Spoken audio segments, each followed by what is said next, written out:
And welcome, everybody, to the Andrew Cooperrider Show. Of course, I'm your host, Andrew Cooperrider. Remember that Louisville superintendent who got a $75,000 raise just a few weeks ago? Well, that superintendent's bus plan in Jefferson County Public Schools had children getting home as late as 10 o'clock at night, 9:58 at night. Mitch McConnell indicates he is completely uninterested in impeaching Biden. Finally, I'll go over what I did to upset the left this week. We'll have all that and more coming up. But first, please like, comment, share, subscribe, all those things. I say it every show. Please do it. Hit that share button. Comment all throughout, all the parts you like, you don't like. Give me the feedback you want to give. Unless, of course, just tell me I'm doing a great job. I don't want to hear tell me I'm doing a bad job. I don't care. But give me all the feedback you can on the stories, what you like, what you don't like about the stories. If you're listening to this in the podcast format, please leave a review. You can leave a review on both Spotify and Apple, I believe, and Amazon and iHeart, wherever you're listening at. Leave that review. Make sure you've subscribed and also have signed up for notifications. And be sure to be sharing this podcast with others. As I said several times over, word of mouth is the number one way to get this information out there. And the takes, the stories, the information we cover, you don't typically hear elsewhere. You're certainly not getting the kind of in-depth discussion that we have on these topics. Well, starting us out first, the Jefferson County Public Schools, that's Louisville, superintendent. If you remember, as I said at the top, he got a raise not that long ago of $75,000, a massive, massive raise. And that was because he was just doing such a wonderful and amazing job. Well, for those of you who are unaware, Jefferson County Public Schools was having quite a lot of busing issues towards the end of last year. A lot of this was due to a busing driver shortage, they claim. Within the system. We'll talk about that here in a second, but they had all these issues. So they came into this year because they had students not making it in. At one point, imagine this, they were paying parents to get their own kids to school, paying some parents thousands of dollars to get their children to school. So they would be responsible for making sure their children got to school, whether that was hiring an Uber, putting them on a different bus, a public bus, what have you. Just was giving them money to get their own kids to school. And this was quite an issue. And so this year they decided to create a new busing plan. Now they had early indications that this busing plan wasn't going to work. What do I mean by that? Well, parents would log in to the website, the Bus Finder website, and they would discover that the child's drop-off time in the morning was later than the school even started. It was clear that this plan, as laid out, wasn't going to work. However, despite the obvious issues with the plan, obvious issues with getting it handled, they progressed forward. In fact, there was so much confusion over the bus schedule and questions about it, such as kids being picked up from different spots. So an elementary school kid being picked up in a different bus stop area than a high school kid, so on and so forth, that they put out a special hotline for you to call if you had questions about the busing. And, well, of course, many people did, and wait times were over 4 hours long. So this was already brewing to be quite a problem. Well, first day of school comes, and big surprise, kids are late to school. Well, after that arrival, the superintendent held a press conference. And what did he blame it on in that press conference? Well, he mainly blamed it on largely due to traffic issues. So he's quoted saying, "We had to make some tough choices." JCPS superintendent addresses busing issues. Dr. Marty Polio largely credits bus delays on the first day of school to rush hour traffic.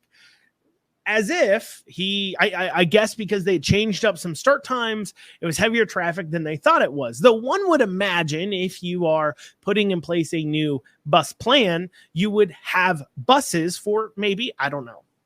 And maybe it's because I'm in private business, and maybe it's because I'm not an idiot, but I would take these bus drivers and maybe have them run the route. At the time they would run the route, have them leave the bus garage at the time that they would normally leave the bus garage and complete the route in the time that it would normally take them to complete the route. So that way you get a feel for, oh, is this working or is it not with current traffic load? In fact, I probably would have done that a few months out and had them run through it a few times, looked at the time it took to do that, see if it was going to work or not. If it was going to be too long, what did we have to do to readjust? How could we make this more efficient?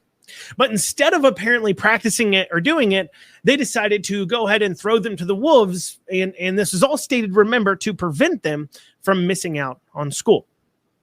So the morning comes, says it's just traffic.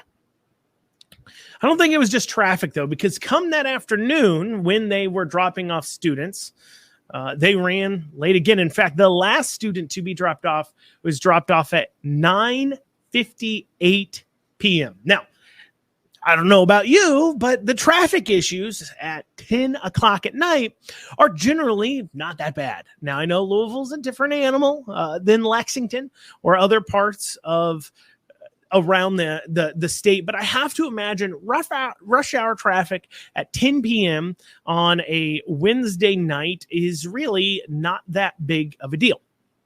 But I guess maybe that's it. Or maybe it's that you failed to properly plan for this process. You didn't have them do their dry runs. You didn't have them run through it. Instead, you threw it together however you wanted to. And they blame this largely on, in their first defense is saying, like, look, we've got a lot of bus driver shortages. And maybe that's the case. But as any employer will tell you, the number one way to make your shortages worse, have this kind of hectic first days. Because how many bus drivers are going to deal with these kinds of issues without raising their hand? And how much do you want to bet? Because I bet quite a lot. Because once again, I run businesses. I run companies. I have dozens of employees. I know how they think and operate. I've been an employee. I know how I thought and operated. And chances are, and you and I both know this, that the bus drivers had voiced their concerns for months. If this plan was out for months, it doesn't seem like it was, but they'd voiced their concerns over this so-called plan, and they didn't listen to them. And that kind of frustration within drivers causes a fair amount of them to quit. I'm sure you're going to see a driver shortage get even worse because of improper management. But regardless, putting that to the side, driver shortages. But then you should still be aware. I think trying to pass the buck onto driver shortages or traffic is just frankly false.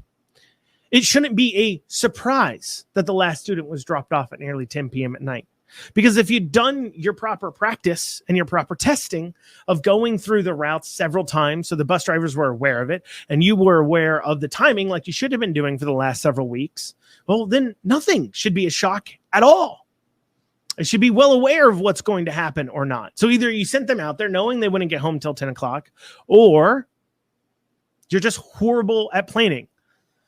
I certainly don't think that's behavior deserving of a $75,000 raise. So how do they respond? What are they going to do?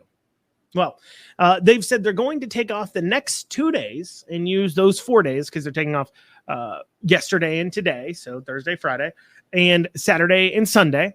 And in those 4 days, they're going to reassess and reevaluate their busing plan. It's not, I know school days do creep up on you. I know it's real shocking that school starts on exactly the day you scheduled it to start. And, it's not like you've had several months of kids not needing bus where you could have looked at this plan and made the adjustments.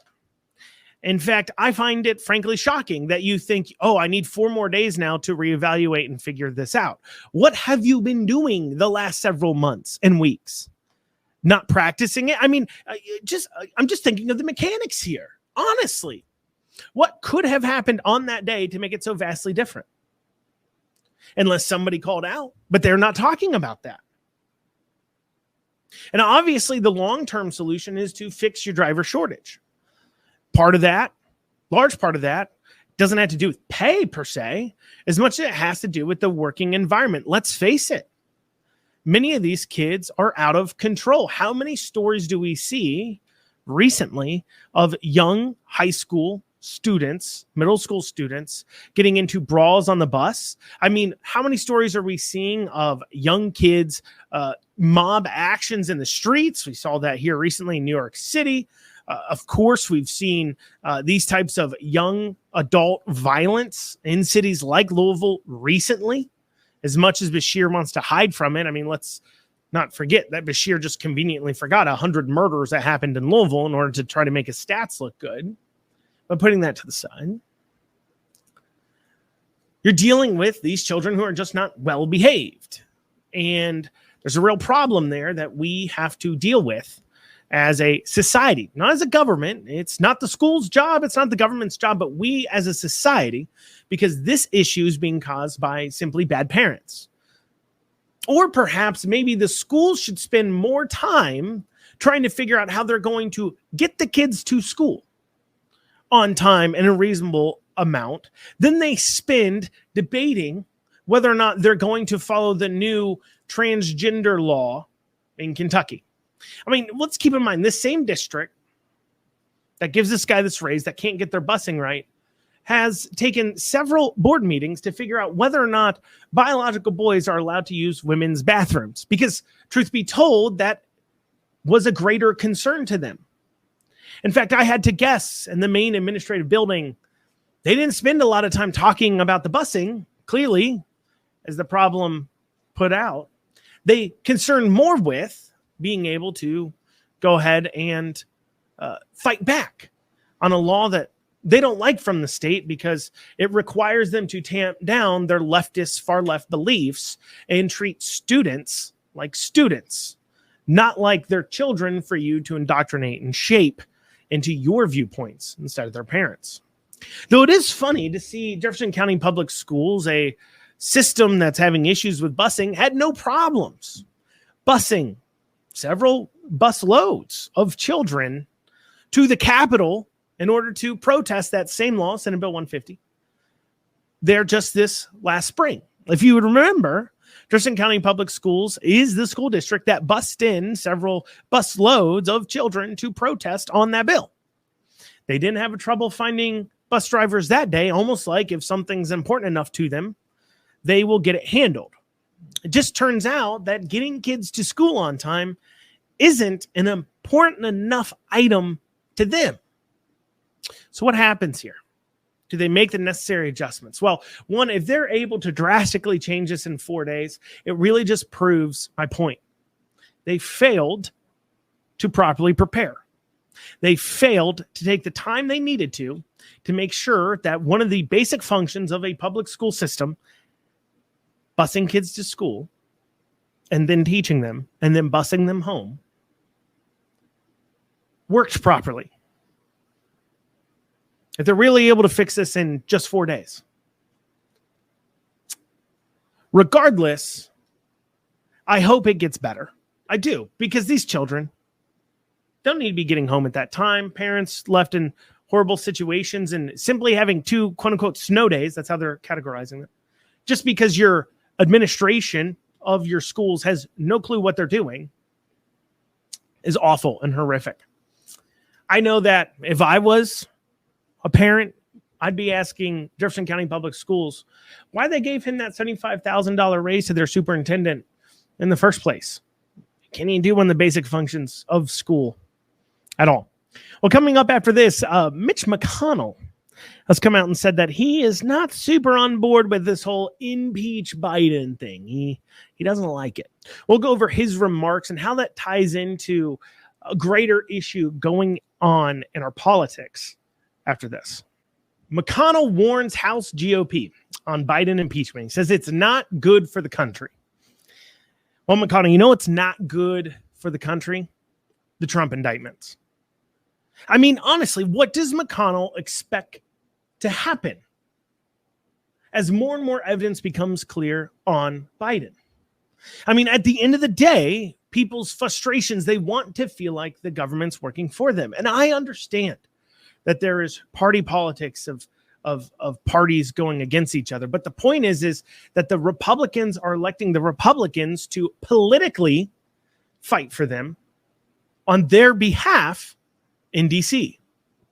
And that means doing things like holding Biden accountable if he's done something illegal or wrong. Especially when you have these Trump indictments going on. I mean, frankly, we've never seen this before. Not only have we never seen a president being indicted like this, but looking at those cases, any reasonable attorney looking at many of these cases says they are iffy at best. They're trying novel case law, tying together things that they normally can't. I mean, take his indictment over January 6th, quote unquote. They're not really indicting him over January 6th because nothing he did on January 6th was actually illegal. What they're trying to get him on is, quote unquote, pushing forward a lie, I'm putting that in quotations, that the election was somehow stolen, putting that in quotations, that he knew was wrong. That's the key part, that he knew was wrong. Taking a president to court to try to prove what he thought was true. And I understand you Democrats and liberals out there that for some reason are listening to this podcast still at this point. All I can assume is you're being paid to do so, to keep tabs on what I'm saying for some odd reason. But I understand that you may think to yourself, I just want to get Trump. I understand that is your push. But at the same time, ask yourself this. Should it really be illegal? Are you really willing to have court cases over trying to look inside somebody's heart and soul to figure out whether or not they really knew something to be true or not? Because that's what they're asking for. Is that the kind of precedent you really want to set in law? Because we're going far outside the bounds. Or the case in New York City, trying out novel legal theories to try to get Trump. If you're trying a president and you want to criminally charge him, you better be sure you're not trying out novel legal theories. I mean, look at Nixon, right? He had to step down. Never criminally charged. And then the documents case. You can't have the Hillary Clinton issue and then the Trump issue. On top of that, there is case law that says if a president leaves the White House with documents, they're automatically declassified. I'll have a greater discussion probably on the Trump stuff at some later date with an attorney friend of mine, but that's besides the point. Here's the deal, McConnell. You can't have these things going on with Trump while Biden is clearly involved in some pay-for-play antics with Hunter Biden and not see repercussions. And I have a crazy idea. See, I was one of the few people who filed a citizen's impeachment against Andy Beshear. I believe that if a president or an individual in office knowingly violates the Constitution or knowingly violates the law, that they should be impeached for it, because I believe there should be repercussions for their actions. And so does McConnell. Let's keep in mind, as he's telling the House GOP on the Biden impeachment, that's not good for the country. What did he have to say about the Trump impeachments? When the second impeachment got handed down, he said Trump was guilty in his opinion. If you remember what he said from the floor, he believes Trump's responsible for January 6th, despite Trump telling them to protest peacefully. See, McConnell just doesn't like the fact that people showed up for Trump because nobody shows up for McConnell. That's what he was really upset about. They were only there because Trump called them there for a rally, and that upsetted McConnell. And he is mad that somebody has that much political power, quote unquote, with the people directly that don't have to go through gatekeepers like McConnell to get it. That's what he was upset about. But he still said he holds Trump accountable. He didn't say impeachment was necessarily improper in the situation. He just said he didn't think they had the jurisdiction to impeach a not currently sitting president. That's it. Did he mention anything about tearing the country apart to impeach Trump? No, he didn't. And there's a simple reason why I think he's having a double standard. I mean, could it be that McConnell or other senators are guilty of similar issues? I mean, McConnell entered office as one of the least wealthy senators and is now one of the most wealthy in the Senate. Now, a large part of his wealth didn't necessarily come from him directly. You can actually pretty well track where his wealth came from. And there's at one point where it really shot up, and it came after the death of his wife's father. And money was left to his wife, and there were some investment accounts put into McConnell's name. In fact, McConnell himself's net worth pales in comparison to his wife's net worth, which is pretty significant. She was already wealthy when she met McConnell. However, let me ask you this. Do you think she married McConnell for his great looks? I mean, maybe they came across each other as they do because they're both involved in politics, and she came to know him that way, and perhaps there's a nice love story there. But the question is, would he be in that position because he was a senator? Most likely that's why. Would she have married him if he wasn't a senator? Would she have even met him? I don't know. I can't tell the future. And I'm not going to judge their relationship in that way. I'm not going to claim there's not love there between them. I've never seen anything to the contrary to make me think there's not love there. It's not my place or my responsibility. But after they got married, she continued to work. She was on many boards. In fact, at one point, she was the transportation secretary for the United States of America. Do you think all those opportunities would have been offered to her if she wasn't McConnell's wife? In the same way that Hunter Biden's opportunities were offered to him because he was Joe Biden's son. I mean, in much the same way that the allegations from Biden is that Biden was receiving money through his son, peddling influence. Do you think that the same thing doesn't go on with the husband and wife couple? I mean, it's even easier. You just pay the wife. She makes the money, passes it on to the husband. See, when we look at it, we see many senators, politicians, could be involved in similar schemes where their wives, sons, relatives are getting positions of power in order to be able to have the ear of the politician. I mean, take a look in Kentucky. Take a look at our Senate Majority Leader, Senator Damon Thayer. Damon Thayer controls a lot of what's heard on the floor. On top of that, he's in charge of the horse racing committee, the committee in charge of regulating our horse industries in Kentucky. Do you know what Damon Thayer's day job is? He's a consultant to the horse racing industry. Do you think the millions of dollars that he's received from the horse racing industry for his consulting would have been given to him if he wasn't a current sitting state senator that was specifically in charge of regulating that industry? But hey, it's all on the up and up. I mean, it's not strictly illegal unless, of course, there was a direct ask made and then Biden effectuated that. But if you dig in there and you think about it that way, you could probably find a lot of situations where that goes on. I mean, after all, look at Nancy Pelosi and her stock trades, clearly using the information she's receiving to enrich herself. Perhaps McConnell doesn't care as much about the country as much as he cares about the American people just needing to sit down, stop asking questions, stop paying attention. Because if you pay attention to what's going on with Biden and you pay attention to what money flow that's going on there, well, that may be going on all across the Senate. I mean, after all, for decades, longer than that, it has been the policy of both our federal and state governments to cut sweetheart deals to the same people that line the coffers of their campaign accounts and sometimes their pockets. I mean, that's the real uniparty that everyone talks about. I hear people talk about the uniparty and the D's and R's are all in it together. The D's and R's are both united in an idea, at least the establishment uniparty ones, that they need to take money from our pockets and spend on the items that they think are good investments. Look here in Kentucky. Recently, Wave 3 ran a story that was called Governor Beshear Takes Tour as Public Gets First Look Inside Blue Oval SK Battery Plant. And this is a quote from the article. "It didn't just put us on the map overnight. It made us a leader," Beshear said.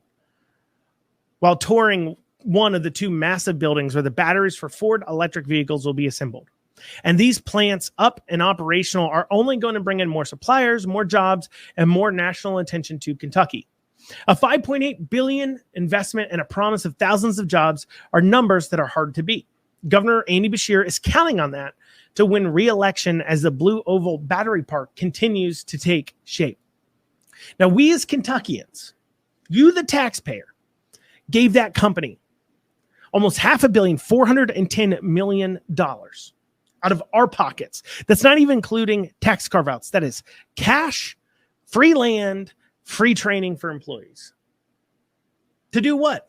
Build a plant that really won't bring economic success to Kentucky other than causing us to trade jobs. See, we're at an all-time low unemployment rate in Kentucky. Where are we going to find the people to work the jobs? We need, quote unquote, unemployment, people who don't have jobs to fulfill these jobs coming in. Otherwise, we're not creating jobs, we're trading jobs. And this is only creating a further divide and creating those two classes, really, I guess you'd call it three classes of citizens. An ultra wealthy, a class of the working citizens, and then a class of citizens that are being taken care of by the government. And that's it. Gone is the lower, middle, and upper classes. Gone are middle, upper, lower, middle, upper, lower. Gone are those classes, the classes that I remember growing up with. Why? Because the small business owners, those medium people, a lot of times those upper, middle, lower, upper classes, the people that didn't necessarily have millions of dollars or billions of dollars, were made up of small business owners or made up of general managers of medium-sized companies. That's who made up that class. However, there's so many jobs out there for individuals to make what we'd normally call a good income. I mean, after all, Blue Oval is starting people out at $21 an hour, but there's just not enough people to fill all the jobs available. So that means the small business owners, people who own retail shops, restaurants, the independent operators are forced to compete with $21 an hour because they're not just competing with employers within their market. They're now competing with all employers competing for the same labor market. And these small mom and pop shops do not have an economy of scale that they can keep up, and they end up going under. You see it. Look around in your community. Pay attention to the news stories. You're seeing these independently owned stores and restaurants going under left and right, while the businesses that are large multinational chains who have an economy of scale are becoming the rule and are pushing and taking over those positions. Because quite frankly, they're able to offer their goods and services for cheaper because they're at scale already.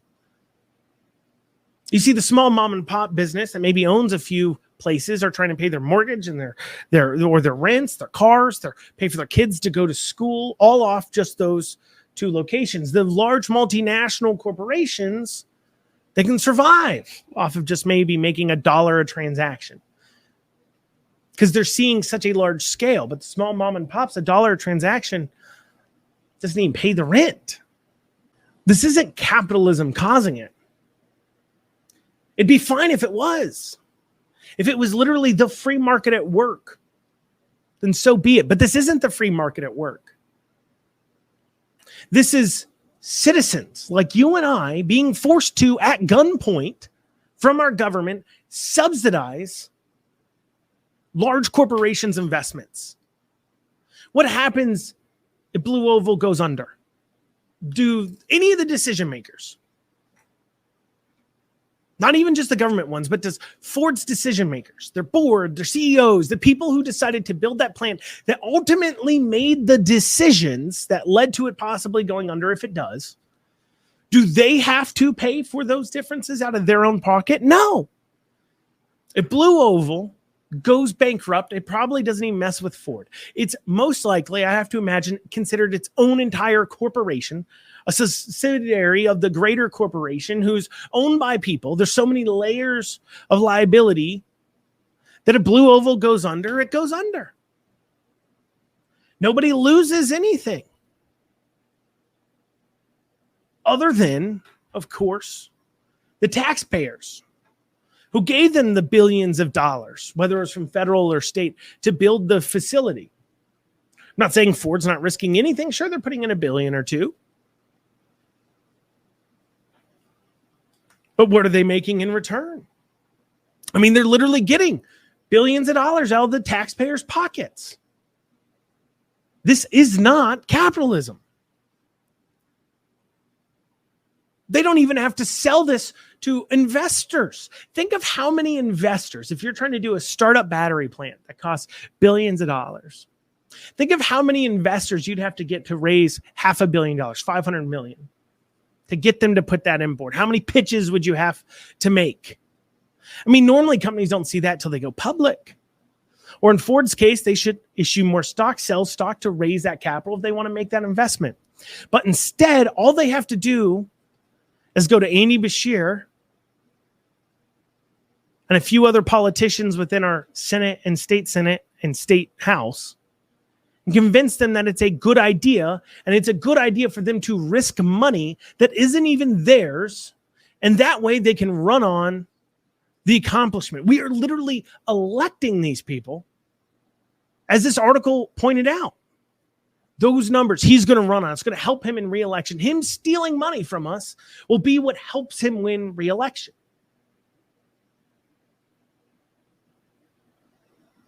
How do we fix this? Well, first we remove politicians like McConnell, like Beshear, the uniparty types that believe that government creates jobs, that government makes investments, that believe it's somehow government's role to do anything else in private business but get out of the way.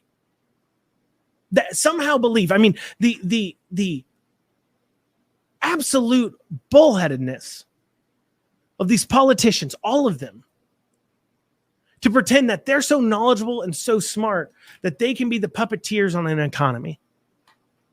Whether it's our Federal Reserve thinking the same thing. That's why when people say, like me, say in the Fed. Because there's a small groups of people that think they're puppeteers that can control the markets, and they're not risking their money or their livelihoods, they're risking ours.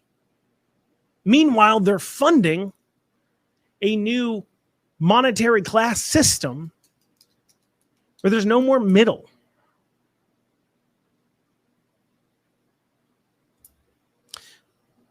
And as long as we continue to vote off of 30-second ads and the little mailers we get in the mail or the little hangers on the door dropped off by some person who's probably from 3 states away, that's just also working a job and has no idea who they're working for and will not be subjected to their policies. These are paid door knockers that come from out of state. Most of the time, they're not often your local volunteers that don't have to live with the policy decisions that they're pushing forward. But as long as we continue to vote off that, things that, by the way, are paid for by donations that are coming from the same companies that want to continue stealing from our pockets, that are supporting the people who will continue to enrich them. As long as we keep voting from that, we will keep making the same mistakes. It is incumbent upon each voter to start looking at voting records, looking at bills, start demanding answers, go to events where Congress people are, state senators are, state house reps are, and ask them questions and make them squirm. Pay attention to what they say, how they say it, and their body language. That's what it means to be an informed voter. Well, coming up after this, I'm going to go over what I did to upset the left this week. Stay with us. Well, I'll tell you this much. Kentucky is awash with upset leftists. You see, and I covered this here over the last few days. UK has come out and refuted Andy Beshear and all Democrats on the fact that gender reassignment surgeries are happening. And, I shared their letter on my social media, which shameless plug, by the way. If you're not following me on Twitter, you can follow me at KY Cooperrider and follow me on Facebook. Just search Andrew Cooperrider. You'll find me.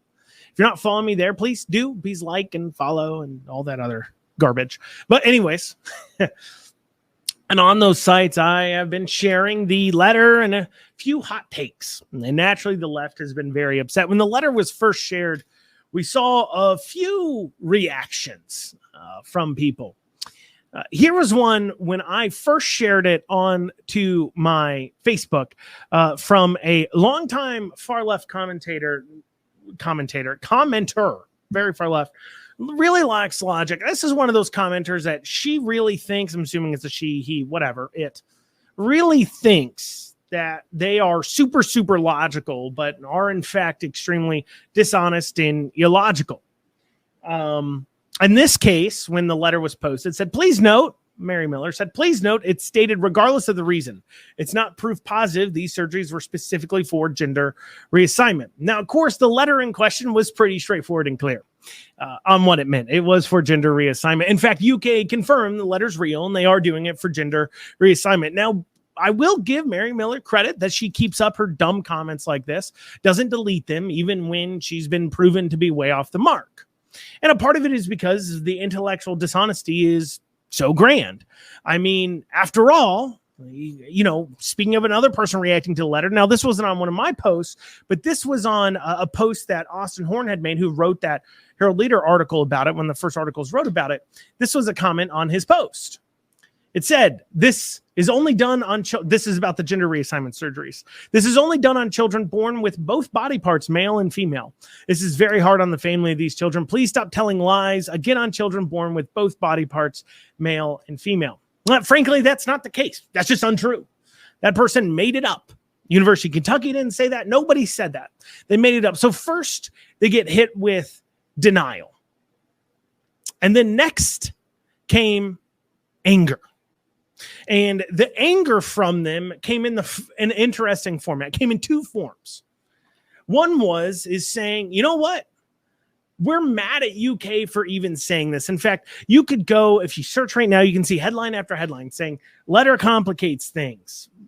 Why wasn't this? And read the articles about these letters. You'll see commentators saying, and I read some of them to you yesterday, some of the transgender activists around the state, upset that they didn't know about the letter, upset that the letter exists, upset that UK didn't tell them. And some of them are upset at the Republicans for holding it back, despite the fact that it was quoted on the floor of the Senate by Senator Lindsey Tishner, despite the fact that as early as June 30th, which, by the way, it's August 11th. So it was a month and 10 days ago. The letter was first being shared on Twitter, on social media.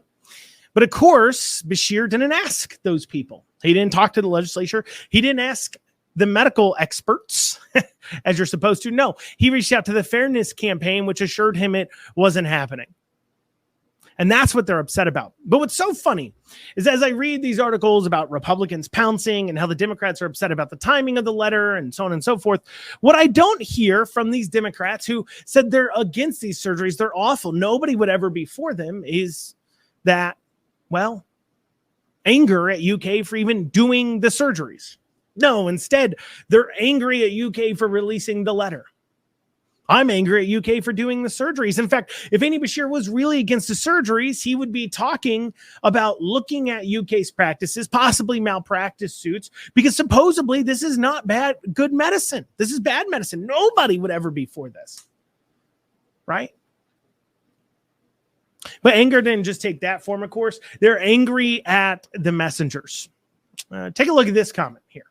Not dealing with the substance of the tweets at hand, not dealing with any of it at all, but instead dealing with just being upset that we would at all talk about it.